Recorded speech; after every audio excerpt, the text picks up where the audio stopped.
പരിശുദ്ധ റമദാനിന്റെ എല്ലാ നന്മകളും നേടിയെടുത്ത് വിജയിക്കാൻ കഴിയുന്ന റയ്യാൻ എന്ന കവാടത്തിലൂടെ സ്വർഗപ്രവേശനം സാധ്യമാകുന്ന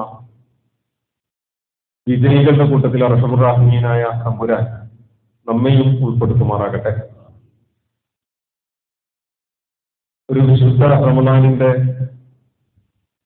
പുണ്യകരമായ ഏറ്റവും ആദ്യത്തെ വെള്ളിയാഴ്ചയാണ് നാം ഇങ്ങനെ ഒരുമിച്ച് കൂടിയിട്ടുള്ളത്.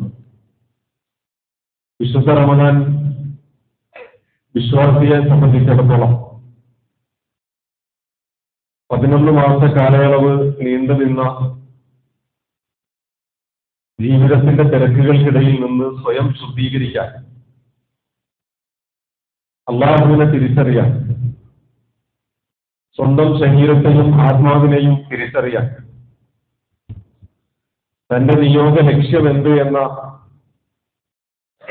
തിരിച്ചറിവിലേക്ക് സ്വന്തത്തെ നയിക്കാൻ, പരീക്ഷണങ്ങളെ അതിജയിക്കാനും പരീക്ഷണങ്ങളെ തരണം ചെയ്യാനുമുള്ള ഊർജം കരസ്ഥമാക്കാൻ, അള്ളാഹുവുമായി കൂടുതൽ അടുക്കാൻ, ഇങ്ങനെ തുടങ്ങി വൈവിധ്യമാർന്ന ധാരാളം ലക്ഷ്യങ്ങൾ വിശുദ്ധ റമദാനിൽ നാം എടുക്കുന്ന ഓരോ ആരാധനാ കർമ്മങ്ങൾക്കുമുണ്ട്. അതുപോലെ തന്നെ വിശുദ്ധ റമദാനിൽ നാം ഓരോരുത്തരും നിർവഹിച്ചുകൊണ്ടിരിക്കുന്ന നമ്മുടെ പഠനങ്ങൾ അള്ളാഹുവും അള്ളാഹുവിന്റെ റസൂലും അള്ളാഹുവിന്റെ ദീൻ എന്ത് അധ്യാപനങ്ങളാണ് മനുഷ്യ ജീവിതത്തിന്റെ സർവതോന്മുഖമായ പുരോഗതിയെ ലക്ഷ്യം വെച്ചുകൊണ്ട് പഠിപ്പിക്കുന്നത്, ഇങ്ങനെയുള്ള ധാർമ്മിക പാഠങ്ങൾ കൂടി നാം നേടിയെടുക്കുന്നുണ്ട്. സഹോദരങ്ങൾ ഒരൽപ്പം കയറിയിരുന്നു നോക്കൂ ഫ്രണ്ടിലേക്ക്. പിന്നിൽ നിന്ന് വരുന്ന ആളുകളാണ് എല്ലാം തിങ്ങി നിൽക്കുന്നുണ്ട്. ഇവിടെ ഒരുപാട് സ്ഥലമുണ്ട്, ഫ്രണ്ടിലേക്ക് ഒരുപാട് ഗ്യാപ്പുണ്ട്.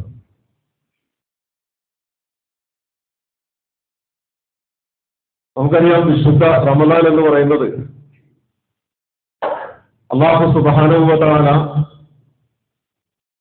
വിശുദ്ധ ഖുർആൻ അവതരിപ്പിച്ചതിന്റെ ഒരു വാർഷികമാണ്.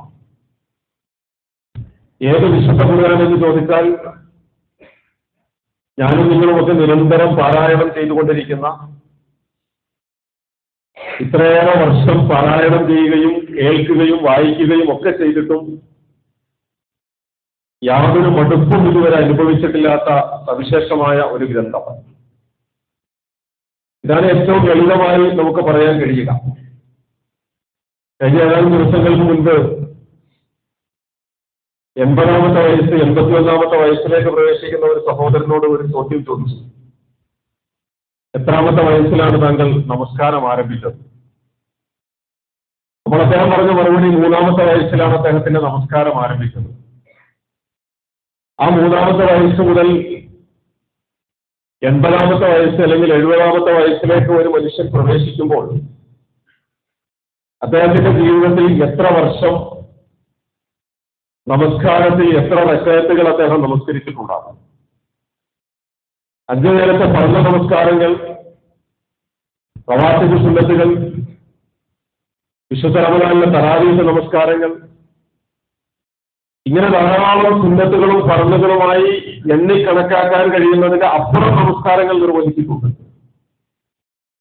അദ്ദേഹത്തോട് അങ്ങനെ തന്നെ ചോദിച്ചുകൊണ്ട് ഞാൻ അദ്ദേഹത്തോട് ചോദിച്ചത്, താങ്കൾക്ക് എപ്പോഴെങ്കിലും കോടിക്കണക്കിന് റക്അത്തുകൾ നമസ്കരിച്ചപ്പോൾ എപ്പോഴെങ്കിലും സൂറത്തുൽ ഫാത്തിഹ പാരായണം ചെയ്തപ്പോഴോ മറ്റേതെങ്കിലും അധ്യായം പാരായണം ചെയ്തപ്പോഴോ ഏതെങ്കിലും അർത്ഥത്തിലുള്ള ഒരു മടുപ്പ് അനുഭവപ്പെട്ടിട്ടുണ്ടോ? നമ്മളൊക്കെ സംഗീതം ഇഷ്ടപ്പെടുന്നവരാണ്, നമ്മളൊക്കെ ധാരാളം പാട്ടുകൾ കേൾക്കുന്നവരാണ്. പക്ഷെ ഒരേ സംഗതി തന്നെ ആവർത്തിച്ച് കേൾക്കുമ്പോൾ അത് എത്ര പേര് ആകർഷകമായിരുന്നാലും ഒരു പരിധി കഴിഞ്ഞാൽ അതിനൊരു മടുപ്പുണ്ടാകും. പക്ഷെ വിശുദ്ധ ഖുർആനിന്റെ പാരായണം എന്ന് പറയുന്നത് നമ്മളോട് തന്നെ ഒന്ന് ചോദിച്ചു നോക്കിയാൽ എത്രയോ കാലങ്ങളായി നാം ഓരോരുത്തരും പാരായണം ചെയ്തുകൊണ്ടിരിക്കുന്ന, ആവർത്തിച്ച് പാരായണം ചെയ്തുകൊണ്ടിരിക്കുന്ന അധ്യായങ്ങൾ പക്ഷെ നമ്മെ മടുപ്പിച്ചിട്ടില്ല. അതാണ് ഞാൻ ആദ്യം പറഞ്ഞത്. ഏറ്റവും കൂടുതൽ യാതൊരു മടുപ്പുമില്ലാതെ ലോകത്തെ ഏറ്റവും കൂടുതൽ ആളുകൾ പാരായണം ചെയ്തുകൊണ്ടിരിക്കുന്ന ഒരു ഗ്രന്ഥം. ആ വിശുദ്ധ ഖുർആനിന്റെ അവതരണമാണ് വിശുദ്ധ റമളാനിനെ ഇങ്ങനെ സവിശേഷമാക്കുന്നത്. പ്രിയമുള്ളവരെ, നമ്മൾ ആലോചിച്ച് നോക്കേണ്ടത്, നമ്മളെടുക്കുന്ന ഓരോ ആരാധനാ കർമ്മങ്ങളും, നമ്മുടെ നമസ്കാരം, എന്തായിരുന്നു നമസ്കാരത്തിന്റെ ലക്ഷ്യമെന്ന് ചോദിച്ചാൽ, ഒരു വ്യക്തിയുടെ വിശുദ്ധി നമസ്കാരത്തിലൂടെ നേടിയെടുക്കാൻ കഴിയേണ്ടതുണ്ട്. ആ നമസ്കാരത്തിലൂടെ അള്ളാഹുവിനെ കണ്ടുമുട്ടുമ്പോൾ വിജയിയായി കണ്ടുമുട്ടേണ്ടതുണ്ട്. ഇതിന്റെ രണ്ടിന്റെയും ഇടയിൽ ആ നമസ്കാരം കൊണ്ട് ഈ സമൂഹത്തിൽ ഏറ്റവും നല്ല ഒരു മനുഷ്യനെ ജീവിക്കാൻ നിർമ്മിച്ചെടുക്കേണ്ടതുമുണ്ട്. നോമ്പിനെ കുറിച്ച് നമ്മൾ ആലോചിച്ച് നോക്കൂ. നോമ്പെടുക്കുന്നതിലൂടെ ഒരു മനുഷ്യൻ ആത്മവിശുദ്ധി കൈവരിക്കേണ്ടതുണ്ട്. നോമ്പെടുക്കുന്നതിലൂടെ ആ മനുഷ്യൻ സ്വർഗം ലക്ഷ്യമാക്കേണ്ടതുണ്ട്. ഇതിന്റെ രണ്ടിന്റെയും ഇടയിൽ ഒരു വലിയ സാമൂഹിക മാനം നോമ്പെടുക്കുന്നതിലൂടെ നമുക്ക് കാണാൻ കഴിയും. ഓരോ ആരാധനകളെ കുറിച്ചും, സക്കാത്തിനെ കുറിച്ച് ആലോചിച്ച് നോക്കൂ. സക്കാത്ത് നൽകുന്നതിലൂടെ ഒരു മനുഷ്യൻ സ്വന്തം ശരീരത്തിന്റെ കുടുസായ പിശുക്കിൽ നിന്ന്, കുടുസായ ചിന്താഗതികളിൽ നിന്ന് സ്വന്തം ആത്മാവിനെ മോചിപ്പിക്കുന്നുണ്ട്, സ്വന്തം സമ്പത്തിനെ ശുദ്ധീകരിക്കുന്നുണ്ട്, അള്ളാഹുവിനെ കണ്ടുമുട്ടണമെന്ന ആഗ്രഹത്തോടു കൂടിയാണ് വിനിയോഗിക്കുന്നത്. അതിനുമപ്പുറം ഒരു സാമൂഹിക പരിവർത്തനത്തിന് ആ സാമ്പത്തിക വിനിമയം കാരണമായി തീരുന്നുണ്ട് എന്ന് കാണാം. ഇതുപോലെ ഓരോന്നിനെയും നമ്മളെടുത്ത് പരിശോധിച്ച് നോക്കിയാൽ അതിലൊക്കെ ഒരു സാമൂഹിക തലം. ഞാൻ എന്തുകൊണ്ടാണ് ഇങ്ങനെ പറയുന്നത് എന്ന് ചോദിച്ചാൽ, പ്രിയമുള്ളവരെ, നമ്മൾ ആദ്യം നമ്മുടെ ചിന്തയെ ഒന്ന് കൊണ്ടുവരണം. അല്ലാഹു സുബ്ഹാനഹു വ തആല വിശുദ്ധ ഖുർആൻ അവതരിപ്പിച്ചു. വിശുദ്ധ ഖുർആൻ അവതരിപ്പിച്ചത് വിശുദ്ധ റമളാനിലാണ്. നിങ്ങൾ നോമ്പെടുക്കണം. ഇത് വിശുദ്ധ ഖുർആനിന്റെ അധ്യാപനമാണ്. പക്ഷെ വിശുദ്ധ ഖുർആൻ അവതരിപ്പിച്ചു എന്ന് പറയുന്നിടത്ത് തന്നെ വേറെ രണ്ട് സംഗതികൾ കൂടി അവതരിപ്പിച്ചു എന്ന് നമ്മെ ബോധ്യപ്പെടുത്തുന്നുണ്ട്. രണ്ട് കാര്യങ്ങൾ കൂടി അള്ളാഹു അവതരിപ്പിച്ചിട്ടുണ്ട്.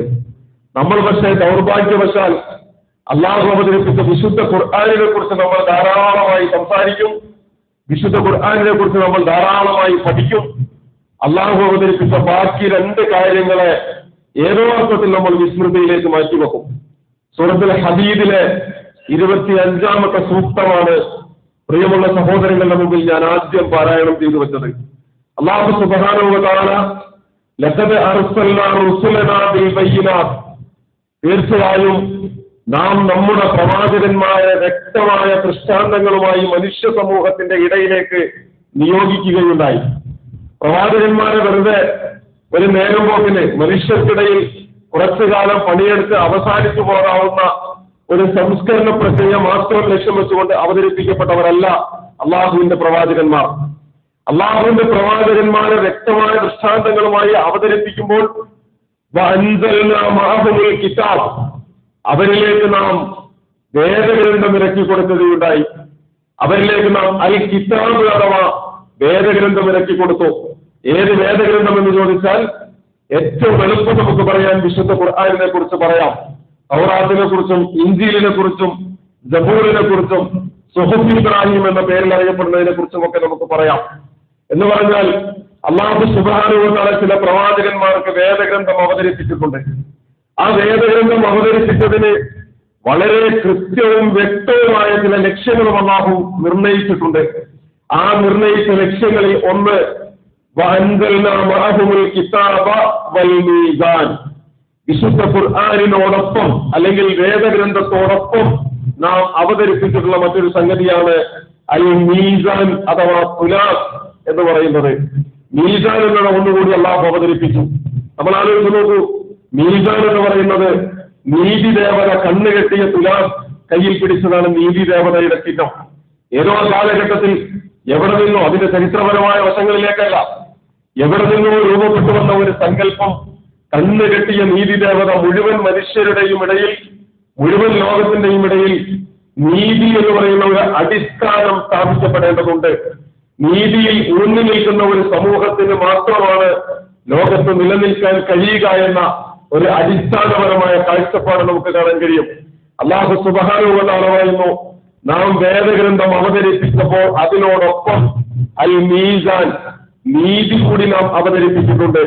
എന്തിനു വേണ്ടി എന്ന് ചോദിച്ചാൽ മീസാൻ അവതരിപ്പിച്ചത് കേവലം നീതി മാത്രമല്ല, നന്മയും തിന്മയും വേർതിരിച്ച് മനസ്സിലാക്കാൻ കഴിയുന്ന മനുഷ്യ സമൂഹത്തിന്റെ ഉള്ളിന്റെ ഉള്ളിൽ മനുഷ്യനെ നാം സൃഷ്ടിക്കുമ്പോ ആ മനുഷ്യന്റെ ഉള്ളിൽ അതിന്റെ ധർമ്മവും അധർമ്മവും മനുഷ്യനെ നാം തോന്നിപ്പിച്ചിട്ടുണ്ട്.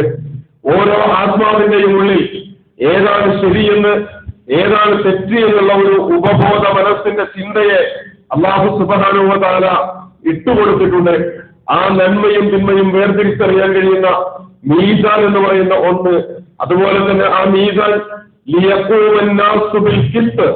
മനുഷ്യ സമൂഹം നീതിയിൽ അധിഷ്ഠിതമായി നിലകൊള്ളാൻ വേണ്ടിയിട്ടാണ് മീസാൻ നാം അവതരിപ്പിച്ചിട്ടുള്ളത്.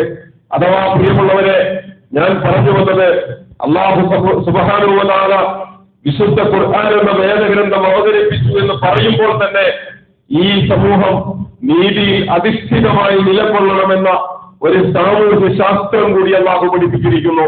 സാമൂഹ്യ ശാസ്ത്രം എന്ന് നമുക്കതിനെ പേരിട്ട് വിളിക്കാൻ കഴിയും.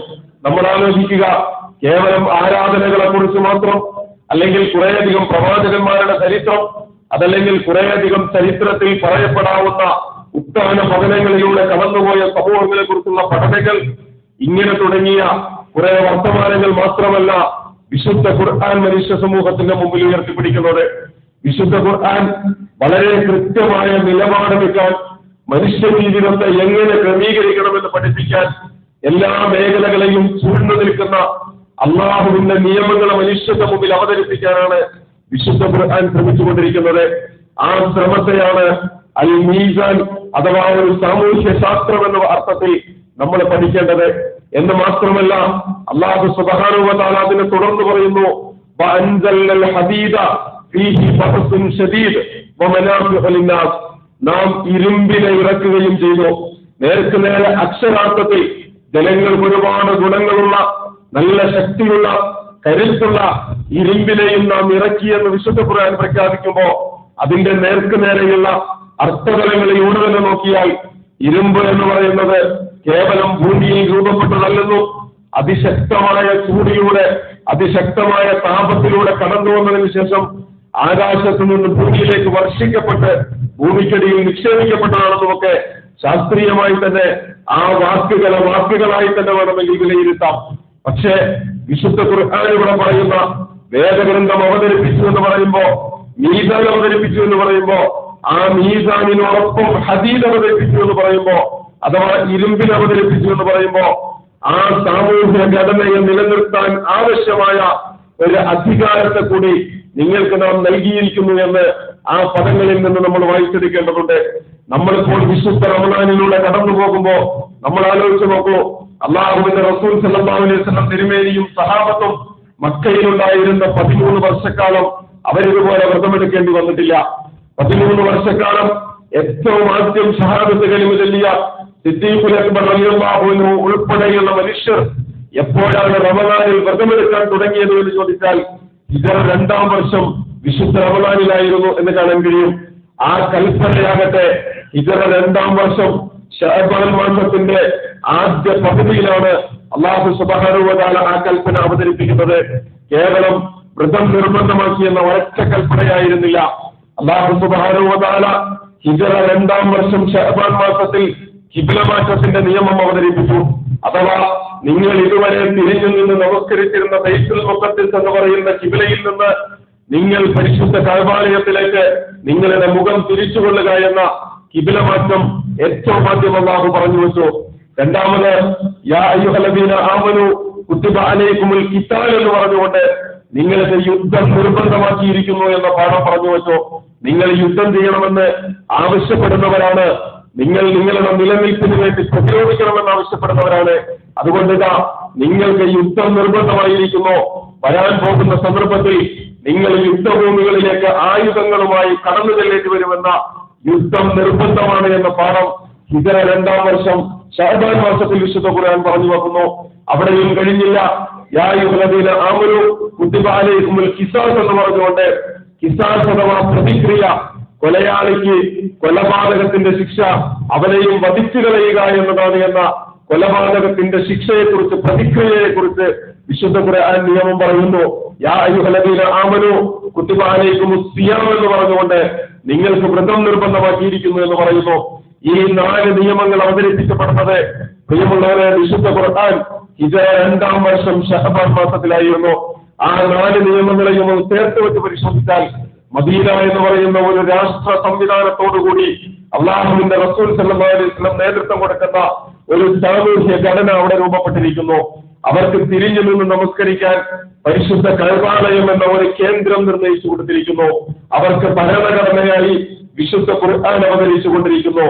ഈ വിശുദ്ധ ഖുർആൻ ഭരണഘടനയായി അവതരിക്കുന്ന അള്ളാഹുവിന്റെ റസൂൽ സല്ലല്ലാഹു അലൈഹി വസല്ലം നേതൃത്വം കൊടുക്കുന്ന മദീന ആസ്ഥാനമായ മക്കയിലേക്ക് പരിശുദ്ധ കഅബാലയത്തിലേക്ക് തിരിഞ്ഞു നിന്ന് നമസ്കരിക്കുന്ന വിശ്വാസികളായ ഒരു സമൂഹത്തെ സംബന്ധിച്ചിടത്തോളം അവരെ പ്രതിക്രിയ നടപ്പിലാക്കാനുള്ള അധികാര പരിധികളിലേക്ക് നിങ്ങൾ വികാസം പ്രാപിച്ചിരിക്കുന്നു എന്ന് വിശുദ്ധ ഖുർആനിന്റെ ആ അവതരണത്തിന്റെ ഘടന പരിശോധിച്ച് നോക്കിയാൽ നമുക്ക് മനസ്സിലാക്കാൻ കഴിയും.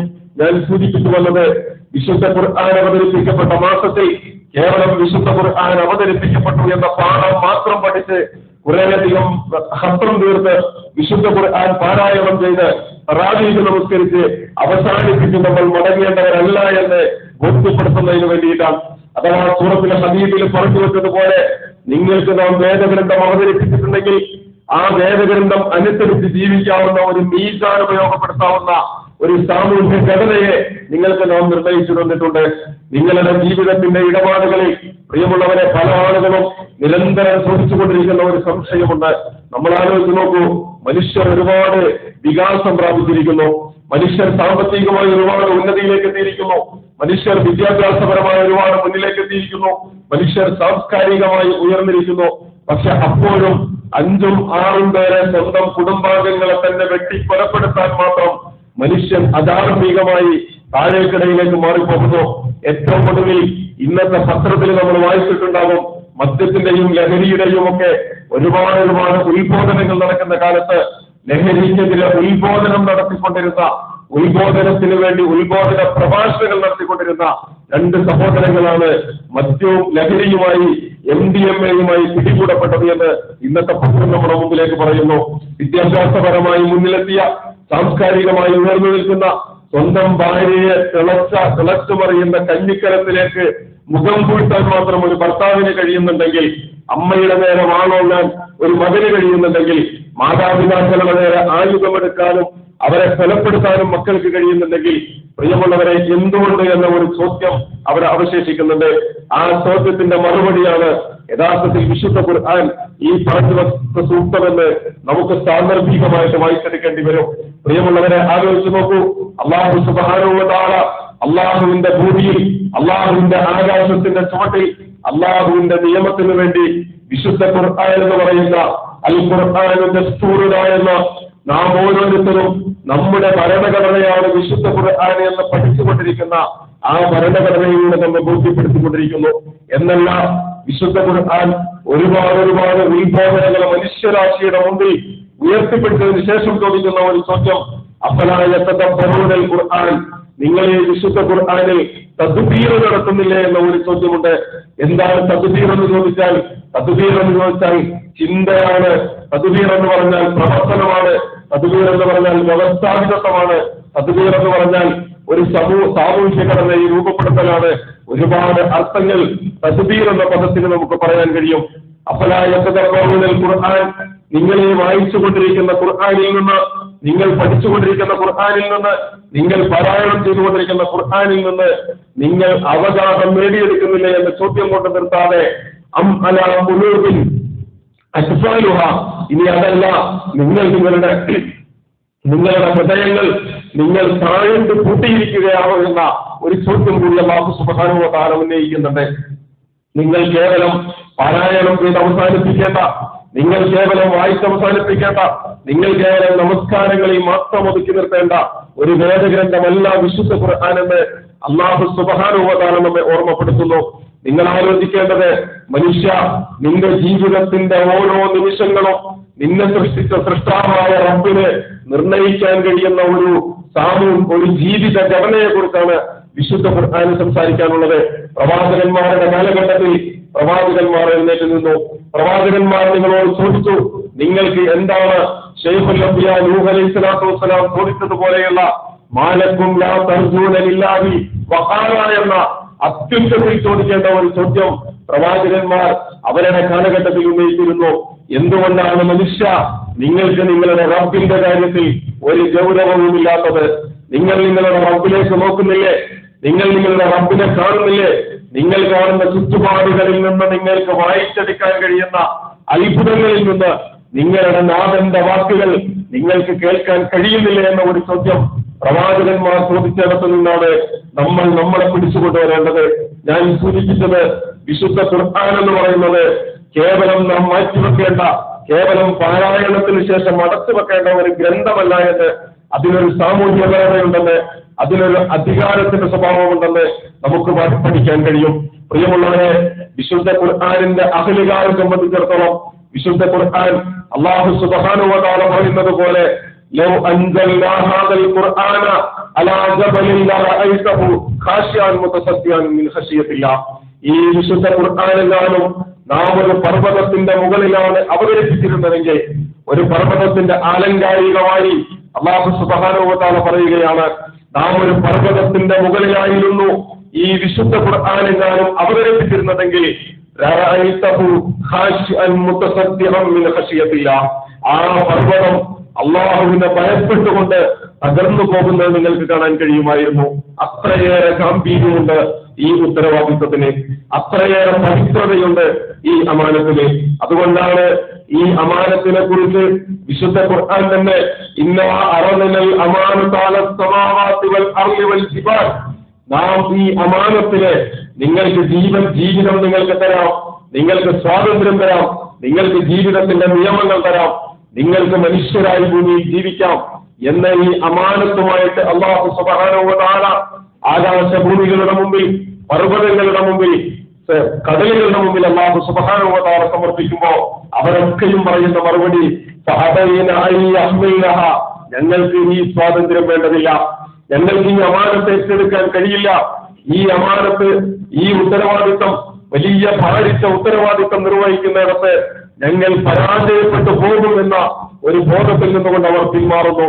പക്ഷേ വഹമലഹൽ ഇൻസാൻ, മനുഷ്യൻ ആ ഉത്തരവാദിത്വം ഏറ്റെടുത്തു കളഞ്ഞു. മനുഷ്യൻ ആ ഉത്തരവാദിത്വം ഏറ്റെടുത്തു എന്ന് പറഞ്ഞാൽ ആ ഉത്തരവാദിത്വം നിർവഹിക്കാൻ കഴിവും കെൽപ്പും തന്റേടവുമുള്ളവനാണ് ഞാനെന്ന് ഓരോ മനുഷ്യനും ബോധ്യമുണ്ട്. അതുകൊണ്ട് മനുഷ്യൻ അള്ളാഹുവിന്റെ ഉത്തരവാദിത്വം ഏറ്റെടുത്ത് ആ ഉത്തരവാദിത്വത്തിന്റെ പാതയിലൂടെ മുന്നോട്ട് പോകാൻ സന്നദ്ധനായവനാണ്. അതുകൊണ്ട് ഞാൻ അള്ളാഹുവിന്റെ ദീനിന്റെ വിൽപ്പനക്കാരനല്ല എന്ന ഉറച്ച ബോധ്യത്തിൽ നിന്നുകൊണ്ടാണ് അത് ഏറ്റെടുത്തത്. അള്ളാഹുവിന്റെ ദീൻ എന്നിലൂടെ കൈമാറ്റം ചെയ്യപ്പെടാനുള്ളതാണ്. അള്ളാഹുവിന്റെ ദീൻ എന്റെ ജീവിതത്തിലൂടെ സ്ഥാപിക്കപ്പെടാനുള്ളതാണ്. അള്ളാഹുവിന്റെ ദീൻ ഈ സാമൂഹ്യ ഘടനയെ എന്ന് അതിവരെയിട്ട് വിശുദ്ധ ഖുർആൻ പറഞ്ഞിടത്ത് നീതിയിൽ അധിഷ്ഠിതമായി ഈ സമൂഹത്തെ സ്ഥാപിച്ചെടുക്കാൻ നിലനിർത്താനുള്ളതാണ് ഈ വേദഗ്രന്ഥമെന്ന്, ഈ ദീനെന്ന് നാം പിന്നെയും നമ്മോട് പറയേണ്ടിയിരിക്കുന്നു. പ്രിയമുള്ളവരെ, വിശുദ്ധ റമദാനിൽ അള്ളാഹുവിന്റെ മാലാഖമാരുടെ സാന്നിധ്യമുള്ള പ്രാർത്ഥനകൾക്ക് അള്ളാഹു സുബ്ഹാനഹു വ തആല കാതോർത്തിരിക്കുന്ന നാം ഓരോരുത്തരും വളരെ ഹൃദ്യമായി ഏറ്റെടുത്തിട്ടുള്ള വിശുദ്ധ റമദാനിൽ ഈ വിശുദ്ധ ഖുർആനുമായിട്ടുള്ള നമ്മുടെ ബന്ധം നാം കൂട്ടിയുറപ്പിക്കേണ്ടതുണ്ട്. അള്ളാഹുവിന്റെ കലാമിലൂടെ അള്ളാഹുവിനെ കണ്ടെത്താൻ നമുക്ക് കഴിയണം. നമ്മൾ ആലോചിച്ച് നോക്കൂ, ഒരു മനുഷ്യനെ നമുക്ക് പഠിക്കാൻ ആ മനുഷ്യന്റെ വർത്തമാനം മതിയാകും. നമുക്ക് കാണാൻ കഴിയാത്ത അരൂപിയായ അദൃശ്യമായ ലോകത്തിൽ നിന്നുകൊണ്ട് അല്ലാഹു സുബ്ഹാനഹു വ തആല നമ്മോട് സംസാരിക്കുന്നു. ആ സംസാരമാകട്ടെ നമ്മിലൂടെ ഓരോ കാതുകളിലേക്കും എത്തിപ്പെടണം എന്നതുകൊണ്ട് അല്ലാഹു സുബ്ഹാനഹു വ തആല ഉത്തരവാദിത്തമായി മനുഷ്യ സമൂഹത്തെ പഠിപ്പിച്ചിരിക്കുന്നു. ആ പഠിപ്പിക്കലുകളെ ഏറ്റെടുത്ത ഒരു സമൂഹത്തെ സംബന്ധിച്ചിടത്തോളം ഏതർത്ഥത്തിലാണ് നാളെ അള്ളാഹുവിന്റെ മുമ്പിൽ നമ്മൾ ഹാജരാക്കപ്പെടുക? ഈ വിശുദ്ധ ഖുർആനിനോടുള്ള നമ്മുടെ സമീപനം ഇത്തഖദു ഹാദൽ ഖുർആന മഹ്സൂറ, ഈ വിശുദ്ധ ഖുർആനിനെ കളിയും തമാശയുമായി യാതൊരു പരിഗണനയുമില്ലാതെ കേവലം വിശുദ്ധ ഖുർആൻ പാരായണം ചെയ്ത് ജീവിച്ചു പോയ ഒരു സമൂഹമായിട്ടാണോ? അതല്ല, വിശുദ്ധ ഖുർആനിന്റെ അധ്യാപനങ്ങൾ ജീവിതത്തിന്റെ ഓരോ മേഖലയിലേക്കും സ്ഥാപിച്ചെടുക്കുന്നതിലൂടെ അള്ളാഹുവിനെ കണ്ടുമുട്ടുമ്പോ അള്ളാഹുവിന്റെ കലാമിലൂടെ അള്ളാഹുവിനെ കണ്ടുമുട്ടിയവരായിട്ടാണോ നമുക്ക് റബ്ബിന്റെ സന്നിധിയിലേക്ക് കടന്നു ചെല്ലേണ്ടത്? നാം ഓരോരുത്തരും നമ്മെ മുന്നിൽ വെച്ചുകൊണ്ട് വിശുദ്ധ ഖുർആനിൽ മുന്നിൽ വെച്ചുകൊണ്ട് വിശുദ്ധ റമദാനിനെ സാക്ഷിയാക്കിക്കൊണ്ട് വിശുദ്ധ റമദാനിൽ നമുക്കിടയിൽ നിലകൊള്ളുന്ന അള്ളാഹുവിന്റെ മാലാഖമാരുടെ സാന്നിധ്യത്തെ മുന്നിൽ വെച്ചുകൊണ്ട് പ്രിയമുള്ളവരെ നമ്മളൊന്ന് ചോദിക്കണം, ഈ വിശുദ്ധ ഖുർആനിനോടുള്ള നമ്മുടെ നിലപാട് എന്താണ്? വിശുദ്ധ ഖുർആനിലൂടെ അള്ളാഹുവിനോട് നാം സ്വീകരിക്കുന്ന സമീപനം എന്താണ്? അള്ളാഹുവിന്റെ അടുക്കൽ എന്റെ സ്ഥാനം എന്ത് എന്ന ഒരു അന്വേഷണം കൂടിയാണത്. അള്ളാഹുവിന്റെ അടുക്കൽ എനിക്കെന്ത് സ്ഥാനമുണ്ട് എന്നറിയണമെങ്കിൽ എന്റെ ജീവിതത്തിൽ അള്ളാഹുവിനെന്ത് സ്ഥാനമുണ്ട് എന്ന് നാം തിരിച്ചറിയേണ്ടി വരും. എന്റെ ജീവിതത്തിൽ എന്റെ റബ്ബിന് ഞാൻ എന്ത് സ്ഥാനം കൽപ്പിച്ചു കൊടുത്തിട്ടുണ്ടോ അതായിരിക്കും എന്റെ റബ്ബിന്റെ മുമ്പിൽ എനിക്കുമുള്ള സ്ഥാനമെന്ന് നമ്മൾ പഠിക്കേണ്ടതുണ്ട്. പ്രിയമുള്ളവരെ, വിശുദ്ധ റമദാൻ വെറുതെ നമ്മൾ നോക്കെടുത്ത് വെറുതെ കുറെ പ്രാർത്ഥനകളിലൂടെ കടന്നു പോകേണ്ടതല്ല. അള്ളാഹുവിലേക്ക് അടുക്കണം, അള്ളാഹുവിന്റെ ഗ്രന്ഥത്തിലേക്ക് അടുക്കണം. അള്ളാഹുവിന്റെ ഗ്രന്ഥത്തിൽ വരച്ചു വെക്കുന്ന കുറേ വാങ്മയ ചിത്രങ്ങളിലൂടെ ഞാൻ പലപ്പോഴും പറയാറുള്ളത് പോലെ സ്വർഗത്തെ കുറിച്ച് പറയുമ്പോ അള്ളാഹുവിന്റെ റസൂൽ സല്ലല്ലാഹു അലൈഹി വസല്ലം പലപ്പോഴും ചിരിക്കുമായിരുന്നു. നരകത്തെ കുറിച്ച് പറയുമ്പോ അള്ളാഹുവിന്റെ റസൂൽ സല്ലല്ലാഹു അലൈഹി വസല്ലം പലപ്പോഴും കരയുമായിരുന്നു. പക്ഷെ നമ്മൾ ആലോചിച്ച് നോക്കൂ, എപ്പോഴെങ്കിലും സ്വർഗത്തെ കുറിച്ച് കേൾക്കുമ്പോൾ ചിരിക്കാനും നരകത്തെ കുറിച്ച് പാരായണം ചെയ്യുമ്പോൾ കരയാനും പാപമോചനത്തെ കുറിച്ച് കേൾക്കുമ്പോൾ പ്രതീക്ഷയോടുകൂടി റബ്ബിലേക്ക് കണ്ണയക്കാനും നമുക്ക് പറ്റിയിട്ടുണ്ടോ? ഒരുപാട് റമദാനുകൾ കടന്നുപോയി, ഈ റമദാനും കടന്നു പോകും. എല്ലാം കഴിയുമ്പോ ഒരു മണിക്കൂറെങ്കിലും എന്റെ റബ്ബിന്റെ മുമ്പിൽ എനിക്കൊന്ന് തനിച്ച് സംസാരിക്കണം. ആർക്കും പിടികിട്ടാത്ത ഒരു ഞാൻ, എനിക്കും എന്റെ റബ്ബിനും മാത്രം അറിയുന്ന ഒരു ഞാൻ എന്റെ റബ്ബിന്റെ മുമ്പിൽ എഴുന്നേറ്റ് നിൽക്കണം. ആ ചോദ്യം ചെയ്യലാണ് റബ്ബിനെ കണ്ടെത്താനുള്ള ചോദ്യം ചെയ്യൽ. ഒരാൾക്കും ഇതുവരെ ഞാൻ പറയാറുണ്ടല്ലോ, ഞാൻ ആരാണ് എന്ന് എന്റെ ഭാര്യക്കറിയില്ല, എന്റെ മാതാപിതാക്കൾക്കറിയില്ല, എന്റെ സഹോദരങ്ങൾക്കറിയില്ല, എന്റെ സുഹൃത്തുക്കൾക്കറിയില്ല. ഒരാൾക്കും അറിയാത്ത ഒരു ഞാൻ എന്റെ റബ്ബിനും എനിക്കും മാത്രം അറിയുന്ന ഒരു ഞാൻ ഉണ്ടാകും. നമ്മൾ ഓരോരുത്തരിലും ഉണ്ടാകും. ആ ഓരോരുത്തരിലുമുള്ള ഞാനാണ് എന്നത് അള്ളാഹുവിന്റെ മുമ്പിൽ ഈ വിശുദ്ധ റമദാൻ കഴിഞ്ഞു പോകുമ്പോ പടച്ചവനെ ഒരു മണിക്കൂർ അല്ല അരമണിക്കൂർ നിന്റെ മുമ്പിൽ ഞാൻ എന്നെ തുറന്നു വെച്ചിട്ടുണ്ട്. എനിക്ക് പറയാനുള്ളതൊക്കെയും ഞാൻ പറഞ്ഞിട്ടുണ്ട്. എനിക്ക് ചോദിക്കാനുള്ളതൊക്കെയും ഞാൻ ചോദിച്ചിട്ടുണ്ട്. എനിക്ക് ഏറ്റു പറയാനുള്ള എന്റെ തെറ്റുകുറ്റങ്ങൾ ഓരോന്നും നിന്റെ മുന്നിൽ ഞാൻ സമർപ്പിച്ച് മാപ്പിടുന്നിട്ടുണ്ട്. തമ്പുരാനെ, എനിക്ക് നീ പുറത്തു തരണം. ആ പുറത്തു തരണമെന്ന് ചോദിക്കാൻ, റബ്ബിലേക്ക് അടുക്കാൻ, വിശുദ്ധ ഖുർആനിലേക്ക് അടുക്കാൻ ഇനിയൊരവസരം പ്രിയമുള്ളവരെ നമുക്കില്ല. ഇതേറ്റവും ഒടുവിലത്തെ, ഇതേറ്റവും അവസാനത്തെ നമ്മുടെ ശരീരം നമ്മളോട് പറയുന്ന, നമ്മുടെ ഹൃദയം നമ്മളോട് പറയുന്ന